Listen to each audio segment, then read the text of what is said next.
Hello.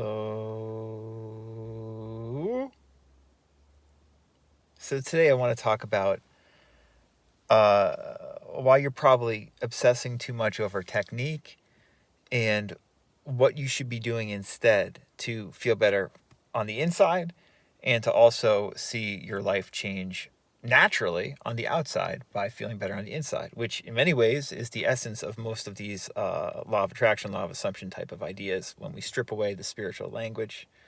If you don't know who I am, my name is Tim Grimes. This is what I talk about.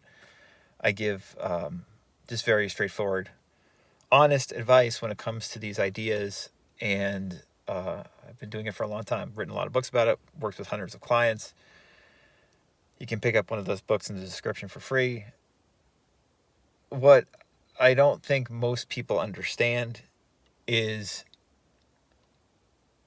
spiritual concepts can be used practically, but the spiritual, I guess you could say, truth or vibe behind them is not something that can be put into a package. And what I'm getting at when I say that is that all these techniques we hear about, in terms of, manifesting something, right? Which again, you could look at that simply as feeling better on the inside and perhaps shifting your perception about how something is or just how life is in general, and then seeing something demonstrate externally because of that. And this is happening all the time, guys, whether we're aware of it or not. Like, your life is a manifestation, right? The way these techniques are packaged is like, it's like like a little thing you buy at the store. Or like, this will work every time. You're going to do SATs, or you're going to robotically affirm, or you're going to script, and this is going to happen. And if you've been at this for any length of time, you realize that absolutely is not the case. Yes, these techniques that we hear all about, that most creators are obsessed about talking about, and that most people, when they first start speaking to me, like a client or a prospective client, wants to hear, what technique should I do? What technique should I do? Yes, of course, they can work, but they are not always going to work because they're not what actually moves the needle. They can help move the needle, but they are not actually what moves the needle. What moves the needle is how you feel. And you could say your belief in expectancy. So if you basically feel better on the inside, if you have more positive beliefs that things are going to work out, and maybe that a specific thing is going to work out, if you expect things to work out, either generally or specifically, it is more likely that kind of stuff is going to happen in your life, and you're going to feel better. A technique is what helps you do that. So SATs, for instance, before you go to bed at night, you get into a state akin to sleep, and you loop a scene until it feels real. Maybe someone congratulating you, that handshake, and you feel that person's hand and that person, you feel that handshake, just that quick shake. Oh, it's happening. You feel that over and over again until it feels totally real. And then there's that relief, and you go to sleep. That's a wonderful technique if it works like that for you.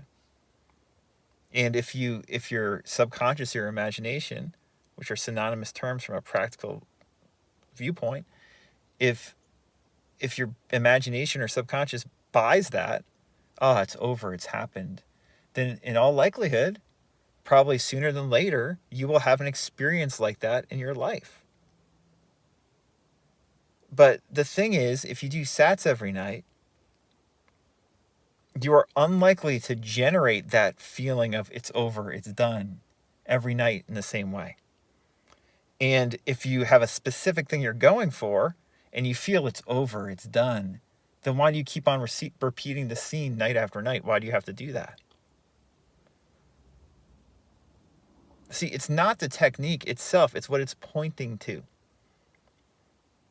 Again, it's about feeling better. In my book, The Law of Attraction Simplified, again, link is in the description, I say this is mainly on just a general, let's not be pie in the sky metaphysical here. This is mainly about feeling good, not bad.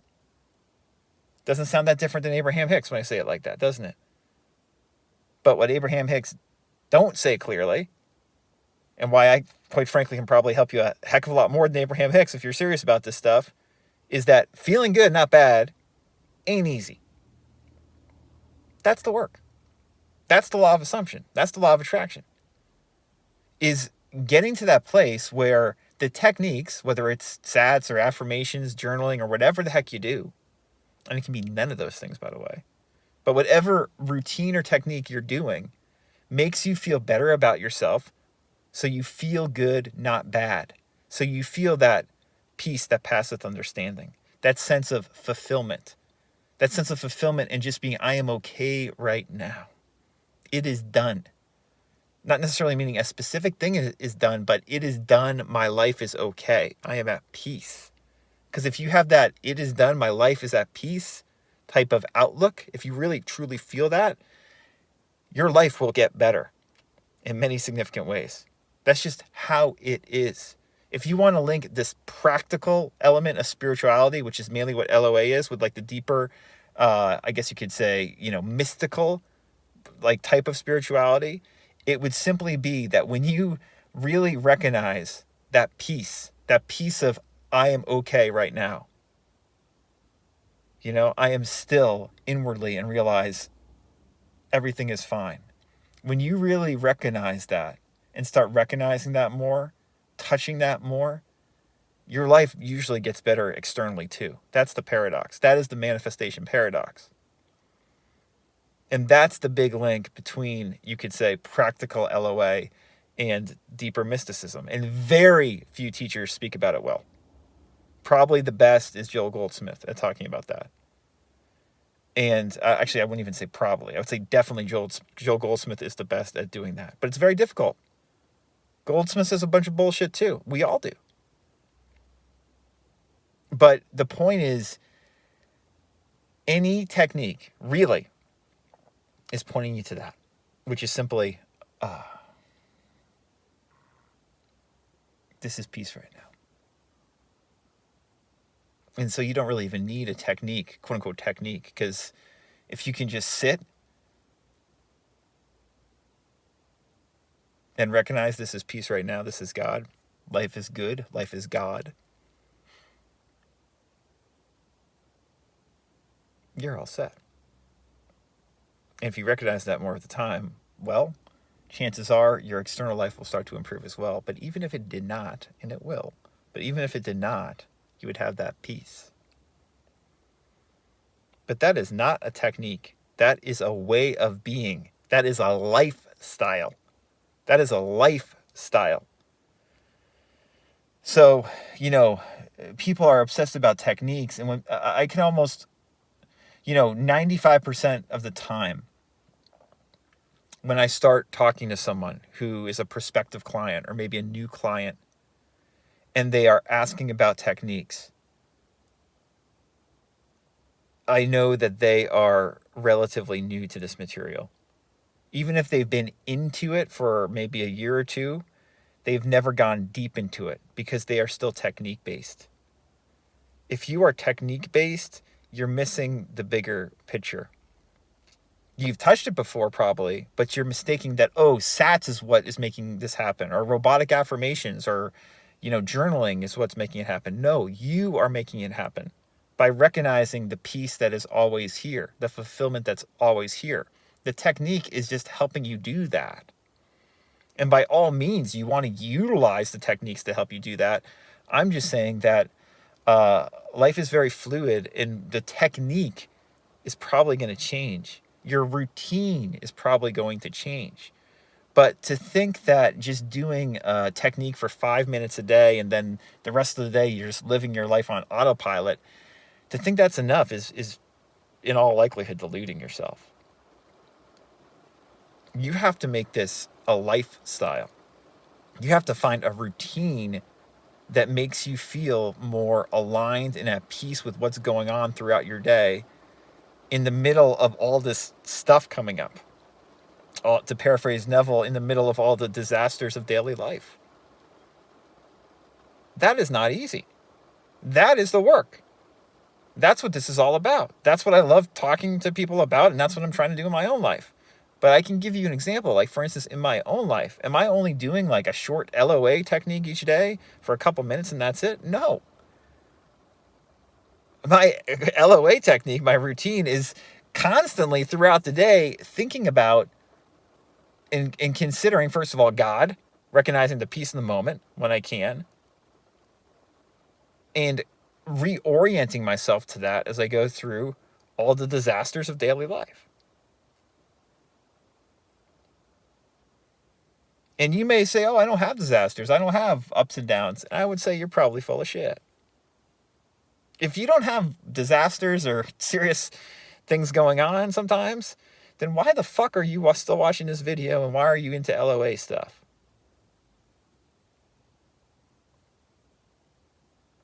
There's so much bypassing in the community, people don't even acknowledge the obvious.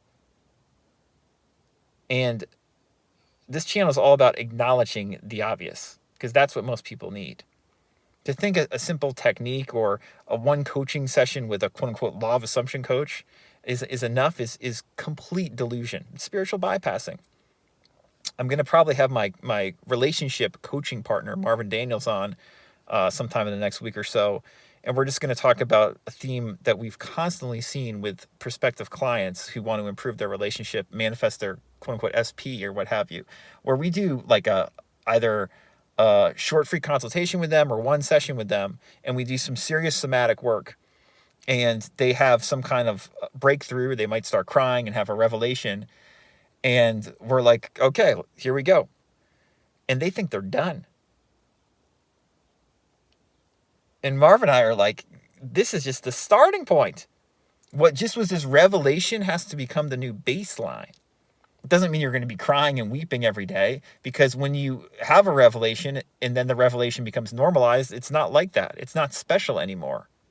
But it is something that is showing you the peace that passeth understanding. This is a routine. This is a lifestyle. This is not a technique. This is not any fucking clickbait bullshit. Oh, I'm going to manifest my ex back, or I'm going to manifest abundance in 6 months or 3 months or whatever. And this is not about grinding either. It's just, if you want to be quote unquote spiritual, it's not like going to the gym.